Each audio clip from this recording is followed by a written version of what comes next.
আমার ছেলে জিপিএ 5 পেয়েছে, আমার ছেলে গোল্ডেন এ প্লাস পেয়েছে।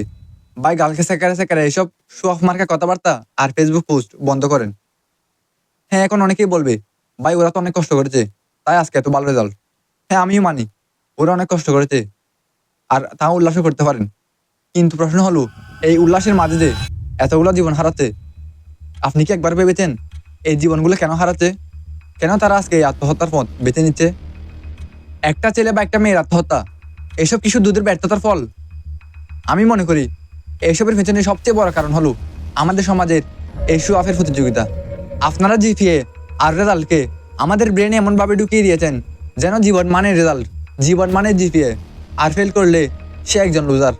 প্রতি বছর এসএসসি এইচএসসি রেজাল্ট আসলে শোনা যায় আত্মহত্যার খবর। কেন? কারণ আমাদের ব্রেনে ঢুকিয়ে দেওয়া হয়েছে রেজাল্ট মানে সব কিছু। জানি না এই ভিডিওটা দেখে কে কী মনে করবে, but as a student I think এই ছোট্ট মেসেজটা আমাদের সমাজের প্রতি দেওয়া আমার দায়িত্ব। অ্যান্ড এই ভিডিওটা দেখে একজন সিঙ্গেল স্টুডেন্ট যদি আত্মহত্যার পথ থেকে ফিরে আসে তাহলে আমি মনে করি in the end of the day I am success.